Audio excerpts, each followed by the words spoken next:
Assalamualaikum warahmatullahi wabarakatuh, sahabat tani ya. Minal aizin wa faizin ya, mohon maaf lahir dan batin. Ya, namanya saya juga sebagai manusia punya kekurangan, punya kekhilafan, kadang juga khilaf dalam penyampaian, kadang juga salah dalam penyampaian, kadang juga penyampaian saya membuat Anda semua tersinggung seperti itu ya. Itu yang menunjukkan jati diri bahwa kita ini manusia biasa, tidak ada yang sempurna.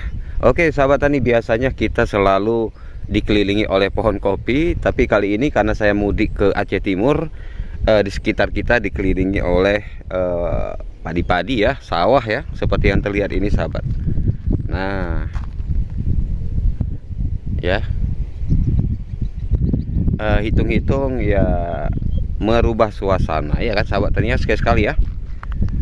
Karena saya berada di Aceh Timur. Di Aceh Timur ini tidak ada namanya kopi-kopi Arabica ya. Yang ada tuh kopi Robusta. Dan di sini lebih banyak itu sawah sahabat tani. Makanya saya ambil penampakan sawah aja deh gitu ya sahabat ya. Oke baik sahabat tani, kita akan bahas, ada pertanyaan yang masuk dari sahabat tani kita. Nampaknya beliau terlalu merendahkan kopi Arabica ini seperti apa gitu ya. Oke kan kita bahas sahabat ya. Oke, sebelum kita menjawab pertanyaan ya masalah kopi Arabica, ada baiknya kita cari tempat yang estetik ya. Seperti itulah, mencari tempat yang nyaman untuk kita duduk santai sambil sharing ya sahabat ya, sambil kita sharing. Nah, saya selain punya kebun kopi juga ada sawah di sana ya, ada sawah juga, adalah beberapa petak sawah sahabat. Jadi jangan karena kita petani kopi lalu kita tidak beli sawah, salah ya, sawah kita beli juga. Nah, jadi kalau di Benar Meriah kita nanam kopi Arabica. Kalau di daerah Aceh Timur karena kopi Arabica tidak bisa ya, yang banyak itu hanya sawah, ya udah kita beli sawah. Seperti itu sahabat. Oke baik sahabat tani, kenapa harga kopi Arabica selalu di atas kopi Robusta? Nah ayo, ada yang tahu nggak kenapa?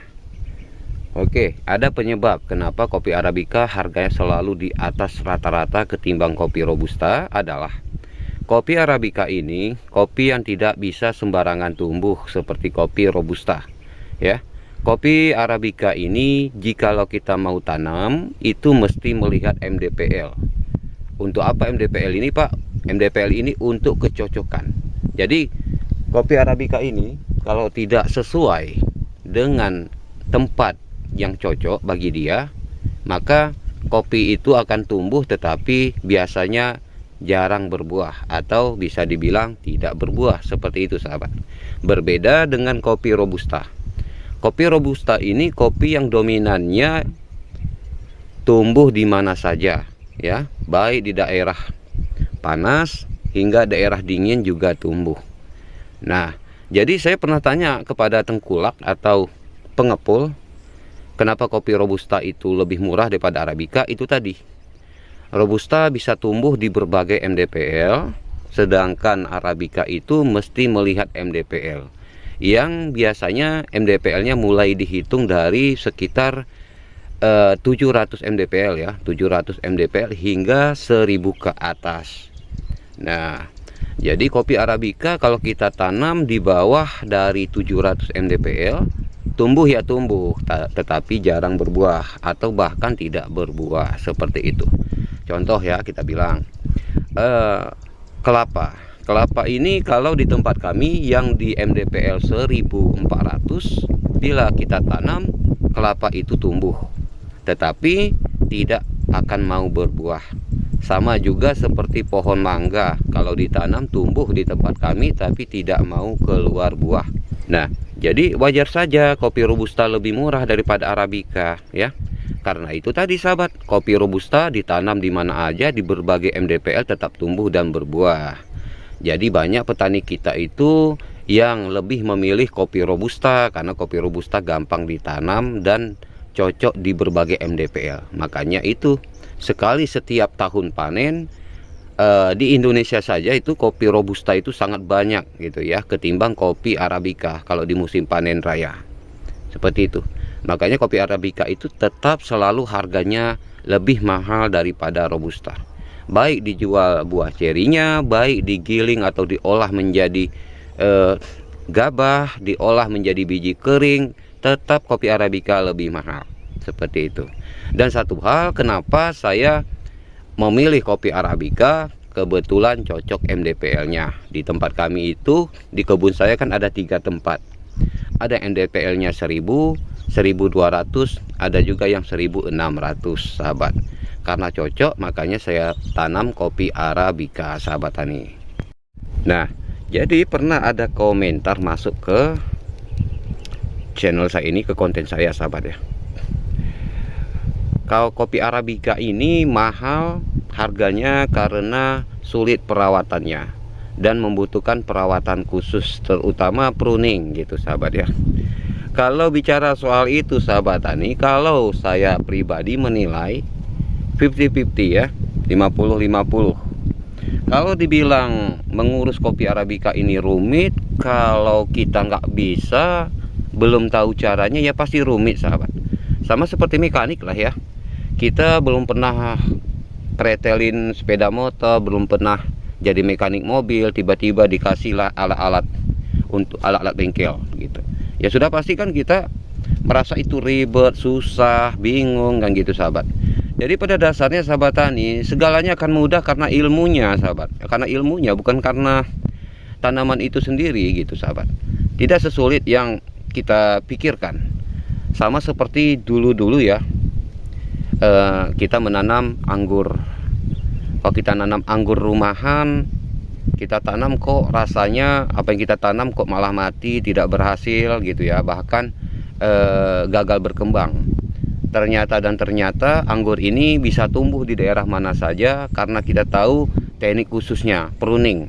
Nah, itu anggur saja butuh pruning, sahabat. Anggur butuh pruning.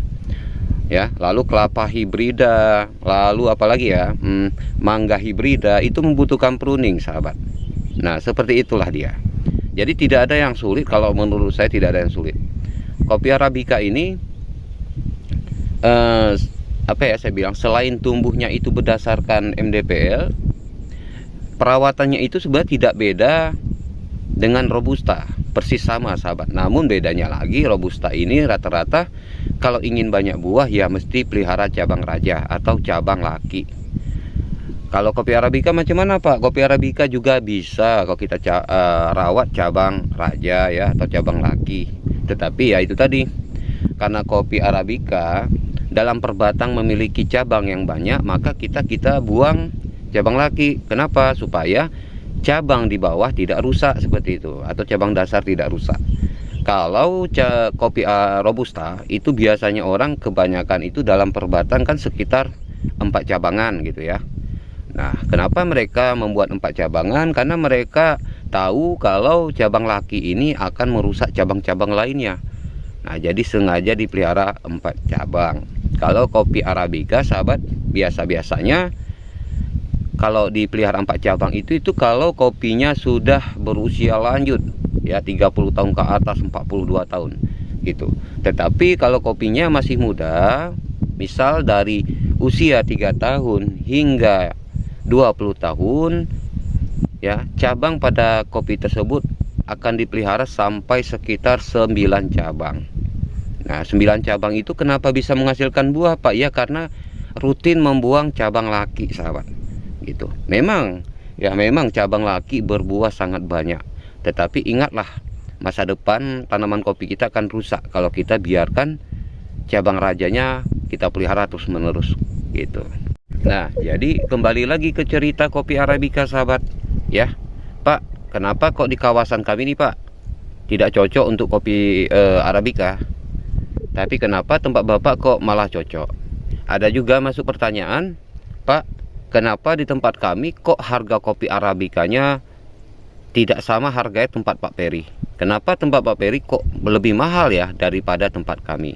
Oke, untuk menjawab pertanyaan pertama, sahabat tani ya, kan seperti saya bilang tadi, sahabat tani, pastikan dulu MDPL-nya ya, dan juga ada teknik khusus, sahabat. Nah, teknik seperti apa, Pak? Tekniknya seperti ini.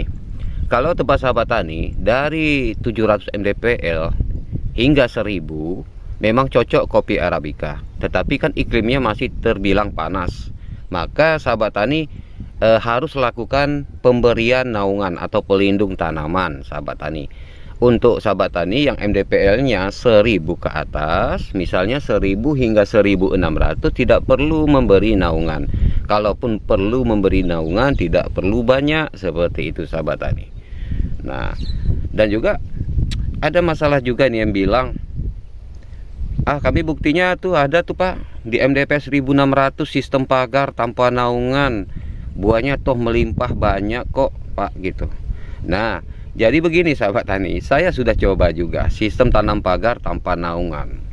Awal-awalnya memang berbuah banyak ya. Kalau cuacanya bagus, iklimnya bagus, suhu panasnya kurang ya baik-baik aja tanaman kopi kita. Tetapi lihat kalau masuk musim kemarau, coba sahabat tani perhatikan tanaman kopinya kalau musim kemarau. Sayang sekali kita tengok tanaman kopi kita ya, sedih kita nengoknya. Kekuning-kuningan, layu, kekeringan cabang, kekeringan ranting sangat banyak, nggak beraturan sahabat. Nah ya, jadi pentingnya pelindung ini sebenarnya sahabat tadi, dia tidak perlu kita itu harus MDP pas saya kan 1200, lebih banyak dinginnya daripada panas. Padahal sahabat tani, kalau sudah masuk musim kemarau di MDPL 1000, MDPL 1400, 1600 itu tetap tetap kalau sudah kemarau datang, tanaman kopi kita itu bakal tetap layu sahabat tani, karena tidak ada sedikit lindungan. Loh, bagaimana Pak? Saya punya kopi Robusta Pak, kopi Robusta tanpa beri naungan, kok buktinya buahnya banyak. Sahabat tani perlu paham, daun kopi tetap sama. Daun kopi Robusta, daun kopi Arabica itu sama namun berbeda. Berbeda dari segi apa? Kalau kopi Robusta itu daunnya lebih tebal dan memiliki daya tahan ketika musim kemarau datang. Kalau kopi Arabica ketika kemarau datang, karena kulit daunnya tipis, maka resikonya mudah layu dan terkena kekuningan pada dedaunan ya, kerusakan cabang dan ranting, seperti itu sahabat. Jadi ada perbedaan sedikit walaupun mereka sama-sama disebut kopi gitu ya sahabat tani ya. Sama-sama kopi, tetapi ada perbedaan lain juga, ketebalan daunnya, bentuk daunnya ya. Dari segi buahnya pun kita lihat berbeda sahabat. Kalau kopi Robusta kecil-kecil tapi banyak. Kalau kopi Arabica besar, ada juga yang banyak, ada juga yang tidak, tergantung dari jenis ya gitu ya sahabat tani, tergantung dari jenis kopi yang sahabat tani tanam itu, seperti itu. Nah, kita jawab pertanyaan mengenai harga. Kenapa kok di tempat Pak Peri, atau bisa dibilang Aceh Tengah dan Bener Meriah itu kok kopinya harganya mahal? Jadi ada sejarah sahabat tani, ada sejarah kenapa kopi Arabica Gayo ini mahal dan sudah terbukti. Jadi di setiap tahun sahabat tani, di Tanah Gayo, di tempat kami itu pasti ada sekali atau 2 kali dalam setahun pihak asing datang bikin kontrak ya, bikin kontrak apa Pak? Kontrak ekspor kopi, seperti itu. Jadi pada sejarahnya pun kopi Arabica Gayo ini kopi yang memiliki beragam, berbagai macam rasa, bahkan variasi ya, bervariasi seperti itu. Karena sudah banyak orang asing datang, sudah banyak orang asing masuk ke Tanah Gayo, menikmati kopi Arabica Gayo, maka dari situlah awal mula kopi Arabica Gayo harganya meroket seperti itu. Nah, jadi bolehlah sahabat tani coba cek di Google, coba cek di YouTube ya, kopi Arabica mana, daerah mana, provinsi mana yang kualitas terbaik ya, rasa terbaik nomor 1 dunia ya. Ini rasa terbaik sahabat tani, bukan masalah berapa ribu ton dalam per tahun. Nah, kalau masalah berapa ribu ton dalam per tahun ya itu pasti kopi Brazil. Tetapi kalau untuk kelas, cita rasa dan beragam rasa di lidah kita penikmat kopi, itu rata-rata kopi Arabica yang paling the best sahabat.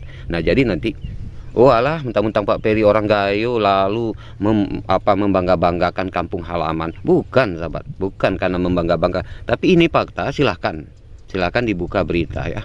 Sekarang kan di medsos ini kan sudah banyak sekali beragam informasi berita bisa kita korek ya, seperti itu sahabat ya. Nah, Nah, meskipun ya kopi Arabica ini tumbuh ya dan banyak dipelihara seperti di daerah Sidikalang ya, daerah Bandung, daerah Dieng gitu ya, dan daerah-daerah lainnya gitu, sahabat tani.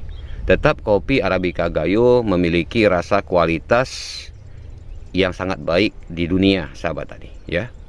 Sangat baik di dunia. Makanya dapat peran, dapat harga lebih mahal. Kemungkinan suatu saat, misal nih tempat sahabat tani yang di tempat sahabat tani belum pernah ada orang nanam kopi Arabica. Barangkali sahabat tani memulai nanam kopi Arabica. Tidak lama kemudian bakal datang orang asing, orang Eropa penikmat kopi. Datang mencoba, mencicip ya, merasakan kopi di daerah teman-teman semua di sana. Oh, ternyata enak, oh ternyata punya variasi beragam rasa dan nikmat. Itu nanti lama-lama bakal naik juga, sobat ya. Jadi kopi Arabica ini naik karena ada sejarah seperti itu. Nah, pada intinya kopi Gayo terbilang mahal karena punya sejarah. Sejarah sangat panjang.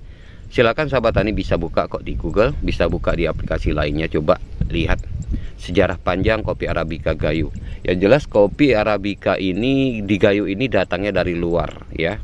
Bukan asli dari Tanah Gayo, tapi datang dari luar di masa penjajahan dulu, sahabat tani ya. Jadi untuk mempersingkat waktu ya, setidaknya ya saya sudah beritahu pada sahabat tani itu sebabnya kenapa harga kopi Arabica di Tanah Gayo di tempat kami lebih mahal daripada tempat sahabat tani. Dan ada pengaruh lain juga, sahabat. Mungkin karena tempat sahabat tani, mungkin di sana sahabat tani baru orang pertama yang menanam kopi Arabica, jadi pengepulnya itu belum rame ya, belum rame. Jadi terlihat tokinya itu masih susah kita dapat. Nah, jadi walaupun dapat nanti bakal terjadi yang namanya pembelian dengan harga turun gitu ya. Karena apa? Karena sulitnya mencari pembeli kopi Arabica. Biasa seperti itu, sahabat tani, tidak jauh-jauh sahabat tani ya.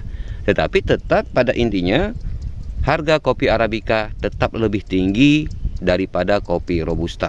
Seperti itu intinya.